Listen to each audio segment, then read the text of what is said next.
नमस्कार दोस्त, math bye Pintu sir MGS में आप सभी का स्वागत है।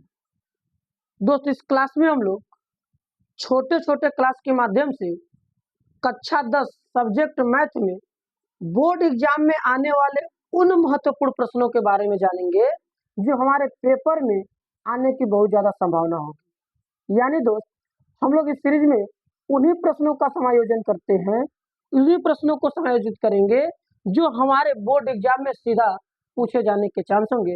और दोस्तों, हूबहू ऐसे ही प्रश्न आपके बोर्ड एग्जाम में पूछे जाएंगे। तो आप सभी लोग इस सीरीज में शुरू से लेकर अंत तक जरूर जुड़े रहिए। उम्मीद है कि यह सीरीज आपको बहुत ज़्यादा पसंद आएगी। इस सीरीज में जुड़ने के बाद आपको कोई ऐसा टॉपिक नहीं होगा जो आपको पेपर में तंग करेगा। यानी दोस्त, ऐसा कोई कंसेप्ट नहीं होगा जो आपको समझ में नहीं आएगा। जो आपका मैथ के प्रति डर है वो खत्म हो जाएगा। ठीक है, तो सिर्फ और सिर्फ आप शुरू से लेकर अंत तक इस सीरीज में जुड़े रहिए, क्लास को अच्छे से समझिए, आपका कल्याण हो जाए। ठीक है, तो चलिए क्वेश्चन के साथ हम जुड़ते हैं दोस्त। क्वेश्चन है एपी। एपी कहे तो अरिथमेटिक प्रोग्रेशन यानी समांतर श्रेणी। क्या दोस्त? समांतर श्रेणी। 121, 117, 113 यानी ये पद घट रहे हैं। डॉट डॉट डॉट का कौन सा पद सबसे पहला ऋणात्मक पद होगा?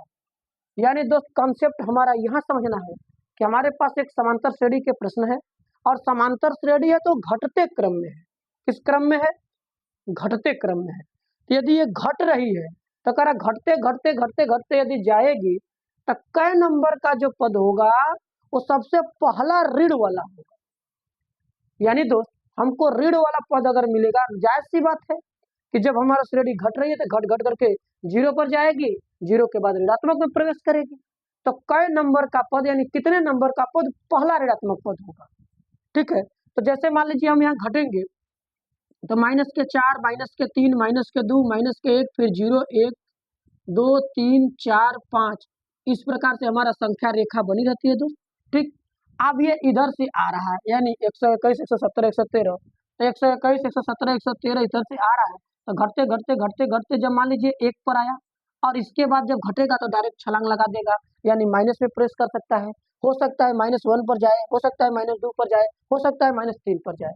लेकिन दोस्त, जब भी जाएगा तो या तो 0 या तो 1, यानी 0 के बाद आएगा। माइनस में एंट्री करने का रूल क्या है सर? 0 के बाद आएगा। क्या आएगा? बात ध्यान समझिएगा कि जब भी यह श्रेणी माइनस में जाएगी तो यह 0 के बाद जाएगी। जाएगी कि नहीं जाएगी? कहेंगे सर बिल्कुल ये 0 के बाद ही जाएगी।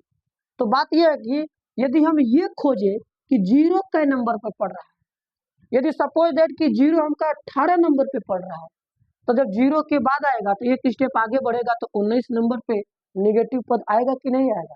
कहेंगे बिल्कुल सर।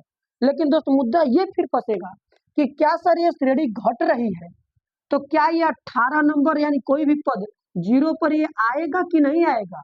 आपने 0 तक कह दिया कि 18 नंबर पे आएगा। कहेंगे हाँ सर बिल्कुल। अब ये 0 पर नहीं आएगा, हो सकता है पहले ही से छलांग लगा दे। कहेंगे हाँ सर बिल्कुल ये काम हो सकता है। तो याद रखिएगा, चाहे पहले से छलांग लगाए चाहे 0 पर हो करके माइनस में जाए, लेकिन दोस्त जब भी जाएगा तो 0 के बाद ही एंट्री मारेगा। ये बात क्लियर है? कहेंगे हाँ सर बिल्कुल क्लियर है। जबकि आप देख रहे हैं 121 के बाद 117, इसके बाद 113 यानी 4 का घटाव हो रहा है। श्रेणी 4 के अंतर से घट रही है, बढ़ नहीं रही, घट रही है। तो हो सकता है अगर घटते घटते मान लीजिए 2 पर आई हो, ठीक है, तो 2 के बाद 4 स्टेप फिर पीछे आएगी तो 2 पर आ जाएगी माइनस। कहेंगे हाँ सर। हो सकता है कि घटते घटते 3 पर आई हो तो 3 के बाद ये 4 स्टेप आएगी तो सर -1 पर आ जाएगी। यानी कहने का मतलब ये है कि चाहे उधर वो जिस पर रुकी होगी, ठीक, हो सकता है 4 पे आओगे तो पहले 0 पर छलांग लगाएगा 4 कदम, इसके बाद 0 के पास आने का, यानी 0 के बाद ही माइनस में एंट्री करेगा। करेगा कि नहीं करेगा? करेगा। यानी दोस्त, जब भी हम निगेटिव में एंट्री करेंगे तो 0 के बाद, इस बात का कंसेप्ट ध्यान दीजिएगा। ठीक है, अब 0 आए न आए लेकिन हम 0 को खोज सकते हैं कि 0 हम खोजे सर कै नंबर पे आ रहा है। यदि 0 हमारा 15 नंबर पे आ रहा है, ठीक है, तो 0 के बाद जो होगा 16वां नंबर आएगा जो कि माइनस में एंट्री कर जाएगा। बात क्लियर है? क्लियर है। तो चलिए हम 0 को खोजते हैं। हो सकता है 0 आ जाए, नहीं भी आएगा तो भी काम चलेगा। ठीक है, तो भी जब भी एंट्री करेंगे हम जी माइनस में तो 0 हो करके ही करेंगे, भले 2 स्टेप, 1 स्टेप, 3 स्टेप आगे से छलांग लगा दे, इससे कोई मतलब नहीं है। बस आपको कंटेंट ध्यान देना है, कॉन्सेप्ट आपको समझ में आएगा। चलिए हम इसका काम करते हैं 0 समझ के। तो ये बात समझ में आई होगी कि जब भी हम माइनस में एंट्री करेंगे जीरो के बाद करेंगे, किसमें करेंगे, जीरो के बाद। तो जब दोस्त हम ये हल करेंगे तो पहले प्रथम पद a बराबर सर 121 होगा और d बराबर सर अंतर जो माइनस के 4 होगा। पहला ऋणात्मक पद कितना होगा उससे हमको बाद में निकालेंगे, हम पहले जीरो को खोज रहे हैं। क्या खोज रहे हैं, जीरो को। मान लेते हैं कि जीरो कब आएगा, तो आप जीरो कहने का दो तरीका, तो या तो कह दीजिए अंतिम पद में आएगा या तो कह दीजिए nवां पद में आएगा। क्यों, क्योंकि अंतिम पद ही nवां पद होता है या nवां पद ही अंतिम पद होता है। ठीक है, तो हम मान ले रहे हैं दोस्त कि माना श्रेणी का nवां पद, कै नंबर का पद दोस्त, nवां पद शून्य होगा। क्या हम निकालने जा रहे हैं, शून्य होगा। अर्थात हमारे कहने का सेंस ये है कि tn बराबर सर शून्य मान रहे हैं। क्यों सर शून्य को कर रहे हैं, कि शून्य की हम नंबर गिन ले, शून्य के बाद हम माइनस में एक स्टेप बढ़ा लेंगे, कहेंगे बिल्कुल। तो tn बराबर शून्य। तो बताइए श्रेणी का nवां पद का फार्मूला क्या होता है, a plus n minus one into D. Clear है, बिल्कुल। a का मान है 121 प्लस n का मान सर निकालना है, d का मान है -4 बराबर 0। अब यहाँ देखेंगे 121 -4 का गुणा n में होगा तो माइनस के 4n, -4 का गुणा -1 में होगा तो प्लस के 4 बराबर 0।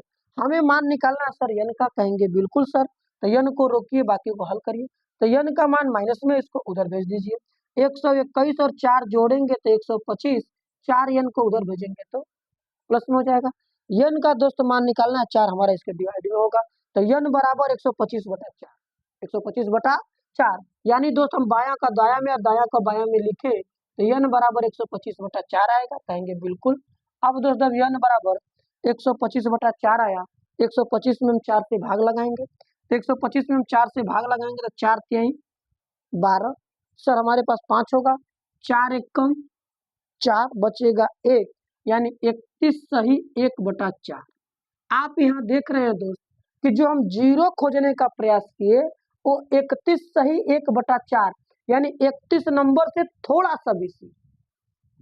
31 सही 1/4 का मतलब 31.25, यानी 31.25 इसको कह सकते हैं। अर्थात दोस्त 31 नंबर से थोड़ा सा ज्यादा जब हम जाएंगे तो जीरो मिलेगा। जबकि दोस्त यहाँ देख रहे हैं अंतर थोड़ा सा नहीं है, पूरा 4 पॉइंट का है। कितने पॉइंट का है, 4 पॉइंट का। यानी कहने का मतलब ये है कि अगर हम संख्या रेखा समझे तो ये 0 है, -1 है, -2 है, इधर 1 है, इधर 2, इधर डॉट डॉट डॉट पॉजिटिव दिशा, इधर डॉट डॉट डॉट जाएगी निगेटिव दिशा। तो कह रहा 31 पॉइंट पर एक्चुअल जीरो नहीं है, 31 के थोड़ा सा बाद है।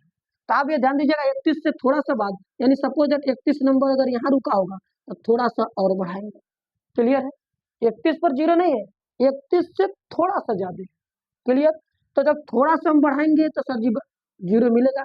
लेकिन हमारी श्रेणी जब इधर से घट रही है तो हमने ये देखा कि 31 नंबर जो उसके पहले है, यानी जो 31 नंबर का पद है वो जीरो से थोड़ा सा पहले है कि नहीं, यानी थोड़ा सा पहले है 0.25 में।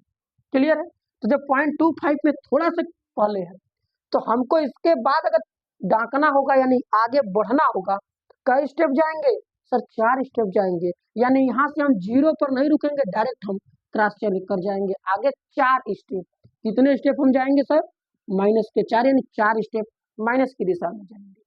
क्लियर है ये बात। तो बताइए जब 31 नंबर पर हमारा जीरो से थोड़ा सा पहले है तो इसका एक स्टेप और बढ़ा तो 32 नंबर का पद आएगा तो माइनस की तरफ जाएगा कि नहीं जाएगा, कहेंगे हाँ सर 32 नंबर का पद माइनस में जाएगा।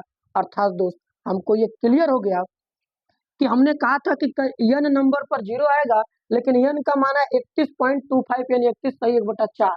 इसका मतलब ये है दोस्त कि ये सही सलामत पूर्णांक मान इसलिए नहीं आया कि श्रेणी जो घटेगी तो जीरो पर खत्म नहीं होगी। और यदि ये जीरो पर खत्म होती, यानी जीरो पर आती, तो जीरो के पर आती तो जीरो का एक्चुअल नंबर निकल के आता कि इतने नंबर पर है। अर्थात ये पावर, ये जो संख्या है पूर्णांक न आने का मतलब यही है कि यह श्रेणी घट घट करके जा रही है, तो जीरो इसमें कहीं भी आ नहीं रहा है, जीरो आ रहा है 31 से थोड़ा सा ज्यादा। लेकिन दोस्त हमको थोड़ा नहीं, जय नंबर पे जाएंगे 31 नंबर, उसके बाद जाएंगे हम 32 नंबर, तो 4 छलांग आगे लगाएंगे, यानी 4 स्टेप पीछे जाएंगे, तो 32 नंबर का जो पद होगा वो माइनस में जाएगा। क्या जाएगा, माइनस में। लिखेंगे अतः 31 प्लस 1, 31 प्लस 1, यानी आप डायरेक्ट लिख दीजिए 32वां पद श्रेणी का पहला ऋणात्मक पद होगा। क्या होगा? पहला ऋणात्मक पद होगा। यही दोस्त हमारा क्या है? आंसर है। आपको ये बात समझ में आई होगी। उम्मीद है कि इसमें कोई भी दिक्कतें नहीं आई होगी। खैर, हमने जीरो खोजने का प्रयास किया, लेकिन जीरो पूर्णांक मान नहीं आया नंबर में। तो इसका मतलब यही है कि यह श्रेणी यदि घट रही है तो इस श्रेणी में घटते घटते जीरो कहीं भी नंबर पे नहीं आ रहा है। आ भी रहा है 31 से थोड़ा सा ज्यादा, लेकिन हमको थोड़ा सा ज्यादा नहीं जाना है। जय नंबर होगा उसके बाद 4 छलांग यानी 4 स्टेप आगे जाना है। तो 31 के बाद 4 स्टेप जाएंगे तो डायरेक्ट हम माइनस में एंट्री कर जाएंगे, जबकि हमारे बीच में जीरो रह जाएगा। एकदम एक्चुअल नंबर पर जीरो नहीं आएगा। अतः यह 32 नंबर का जो पद है वो हमारा पहला ऋणात्मक पद होगा। ठीक है दोस्त, तो उम्मीद है कि बात समझ में आई होगी। तो कमेंट सेशन में अपनी राय को जरूर साझा करेंगे। यदि दोस्त कोई भाई बहन, कोई छात्र चैनल पे नया है तो चैनल को सब्सक्राइब करके वीडियोस को लाइक करें। और आप सभी को, आप सभी लोगों का जहां तक रीच है, यानी जहां तक आप सभी का पहुंच है, फ्रेंड सर्किल में, अपने ग्रुप में इस क्लास को शेयर करिए, जिससे कि इस क्लास का बेनिफिट हर उन भाई बहनों को मिले जो लोग इस बार कक्षा 10 बोर्ड एग्जाम में बैठने वाले हैं, जिनको मैथ से बहुत ज़्यादा डर लगता है, मैथ का सब्जेक्ट पूरा नहीं हुआ है, टॉपिक समझ में नहीं आती है, तो उनको भी इस क्लास को लिए प्रेरित करिए। ये क्लास से जुड़ने के बाद उम्मीद है 110% गारंटी है कि उनको कोई भी टॉपिक ऐसी नहीं होगी जो समझ में नहीं आएगा। ठीक है, तो हम लोग मिलेंगे नेक्स्ट क्लास में नेक्स्ट टॉपिक के साथ। धन्यवाद।